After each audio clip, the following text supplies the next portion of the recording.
yang 54, ya Allah, kesiangan. Pagi datang, namun bukan pagi yang menenangkan, melainkan pagi yang tergesa, penuh sesal dan kegaduhan dalam kepala. Langkah kaki berlari, bukan karena semangat, tetapi karena waktu yang tertinggal jauh di belakang.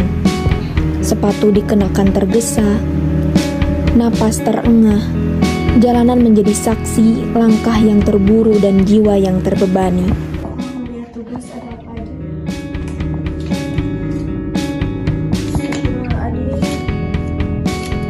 Banyak banget tugasnya, ya Allah.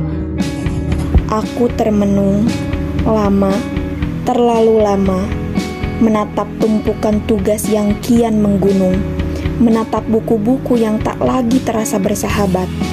Buku-buku itu kusingkirkan, terlempar ke lantai, berhamburan bersama rasa lelah yang tak lagi bisa kusembunyikan.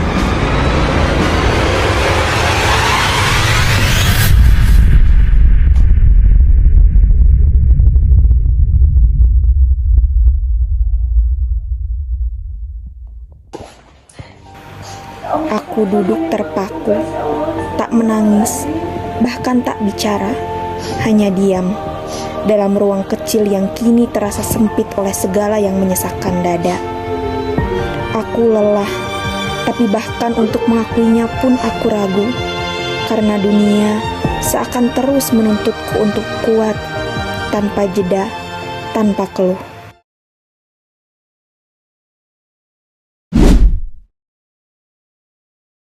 Warahmatullahi wabarakatuh. Halo semuanya. Pada era modern saat ini, stres merupakan hal yang lumrah dialami oleh setiap orang, terutama di kalangan mahasiswa.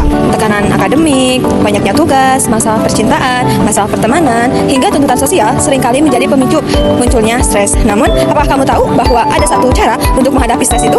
Nah, cara tersebut yaitu dengan membangun tekanan diri atau self-control. Sebelum melangkah lebih jauh, mari kita pahami terlebih dahulu apa yang dimaksud dengan stres. Stres adalah respon tubuh terhadap tekanan atau ancaman yang dapat mengalami kesehatan fisik maupun mental. Setiap orang pasti pernah mengalami stres, namun yang membedakannya adalah cara kita menyikapinya. Oleh karena itu, penting bagi kita untuk membangun ketahanan diri atau self-control.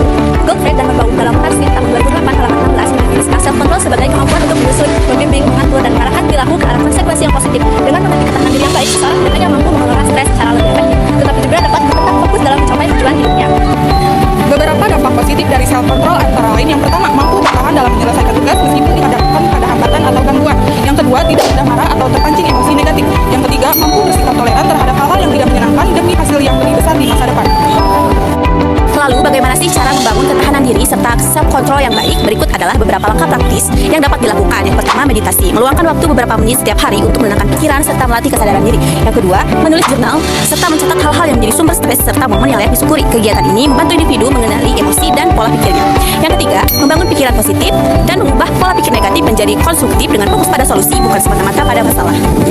Keempat, meningkatkan spiritualitas. Melaksanakan ibadah secara rutin, membaca Al-Quran, serta mengikuti kajian keislaman dapat menenangkan hati dan memberikan makna dalam kehidupan. Hal ini sesuai dengan firman Allah, Quran Surat Ar-Rod ayat 28. Ingatlah, hanya dengan mengingat Allah hati menjadi tenang. Kelima, berolahraga dan menjaga pola makan. Aktivitas fisik dan konsumsi makanan bergizi dapat menurunkan tingkat stres dan menjaga energi tubuh.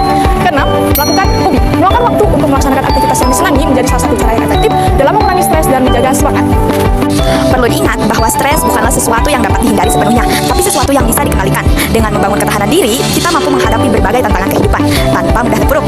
Mari kita mulai dari sekarang rawat kesehatan mental dengan melatih self-control agar menjadi pribadi yang tangguh, sabar, serta senantiasa semangat dalam menjalani kehidupan. Oke, aku harus berubah. Dalam lantunan ayat-ayat suci, aku temukan jeda untuk merangkul diriku yang rapuh, jeda untuk menyadari bahwa kekuatan sejati dimulai dari jiwa yang berserah. Pagi itu, aku memilih untuk bangun lebih awal, bukan karena kewajiban, tapi karena keinginan untuk berubah.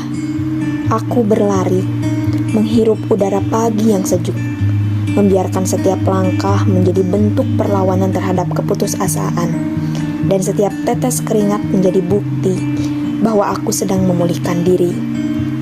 Sedikit demi sedikit, aku belajar mencintai hidupku kembali.